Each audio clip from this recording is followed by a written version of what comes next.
Pembelahan sel ada 3 jenis, yaitu amitosis, mitosis, dan meiosis. Kita akan membahasnya satu persatu.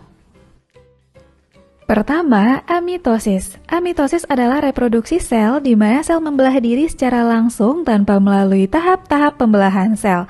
Amitosis disebut juga dengan pembelahan biner. Amitosis biasanya terjadi pada sel prokariotik seperti sel bakteri dan cyanobacteria atau ganggang biru.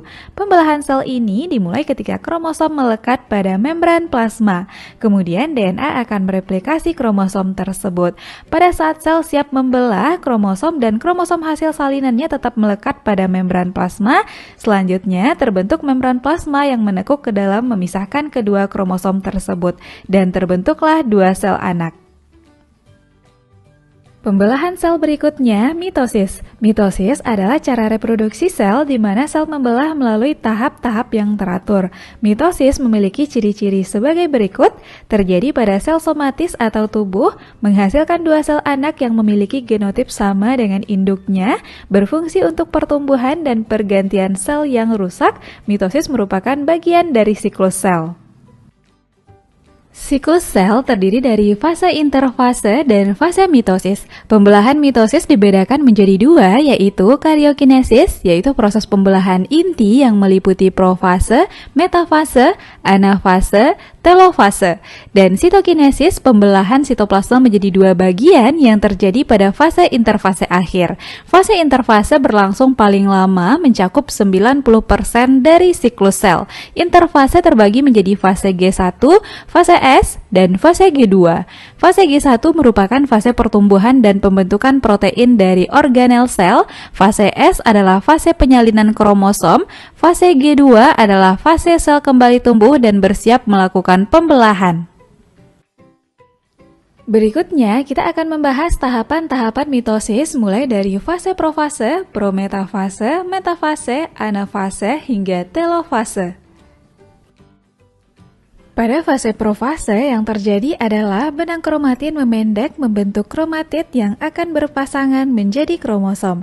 Kemudian membran nukleus mulai menghilang. Pada prometafase, membran nukleus terfragmentasi sehingga mikrotubula dapat masuk ke nukleus. Kromatid dari setiap kromosom memiliki kinektor yang terletak pada sentromer. Selanjutnya, mikrotubula akan melekat pada kinektor kromosom.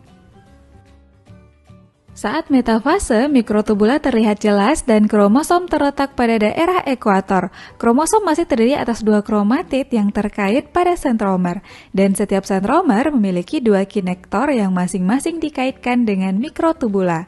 Pada tahap anafase, mikrotubula memendek sehingga menarik kromatid ke kutub yang berlawanan. Pada akhir anafase, kedua kutub sel memiliki jumlah kromatid sama. Dan saat telofase, berlangsung sitokinesis yang memisahkan sel menjadi 2 sel anak. Peristiwa tersebut terjadi dengan menipis dan memanjangnya kromatid hingga terbentuk kromatin. Nukleolus dan membran nukleus juga mulai terbentuk kembali hingga nukleus muncul sempurna dan terbentuklah 2 sel anak identik. Dan pembelahan sel terakhir adalah meiosis. Meiosis memiliki ciri-ciri sebagai berikut: terjadi pada sel gamet atau kelamin, menghasilkan 4 sel anak dengan kromosom setengah kromosom induk, berfungsi menjaga agar kromosom tidak berlipat ganda dan kelangsungan spesies terjaga, dan dimulai dengan replikasi kromosom pada interfase. Replikasi kromosom ini akan diikuti oleh 2 pembelahan yang terjadi secara berturut-turut yang disebut meiosis 1 dan meiosis 2. Tahapan pembelahan meiosis terdiri dari profase, metafase, anafase, telofase 1 dan 2. Kita mulai membahas fase-fase pada meiosis 1. Pada profase 1 mengambil sekitar 90% waktu meiosis dan terjadi dalam 5 fase. Pertama, leptoten, yaitu tahapan saat kromatin menebal membentuk kromosom. Zigoten, tahapan saat kromosom homolog mulai berpasangan. Berikutnya, pakiten, kromosom menebal dan mengganda menjadi 2 kromatid tetapi masih bergabung dalam 1 sentromer sehingga disebut tetrat. Dan pada fase ini terjadi peristiwa pindah silang atau crossing over. Diploten, kromatid membesar dan memendek, dan diakinesis, tahap saat nukleus dan membran inti menghilang, sentriol terpisah menuju kutub yang berlawanan, dan terbentuk serat gelondongan di antara dua kutub. Selanjutnya, fase metafase 1. Tetrat akan menempatkan diri dan berjajar pada bidang ekuator dan sentromer terikat oleh benang spindel.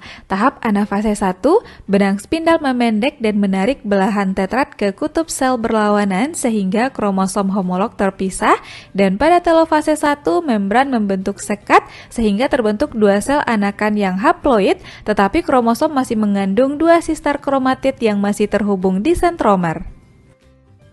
Fase-fase pada meiosis 2 adalah profase 2, benang kromatin berubah menjadi kromosom, nukleus dan membran inti menghilang, sentriol terpisah menuju kutub yang berlawanan, serat gelondongan terbentuk di antara dua kutub pembelahan. Metafase 2, kromosom bergerak menuju bidang ekuator dan berjejer. Anafase 2, kromatid berpisah dari homolognya dan bergerak menuju kutub berlawanan. Telofase 2, kromosom berubah kembali menjadi benang-benang kromatin, nukleolus dan membran inti mulai terbentuk, serat gelondongan pun menghilang. Itulah keseluruhan tahap yang terjadi pada meiosis. Bisa dipahami ya?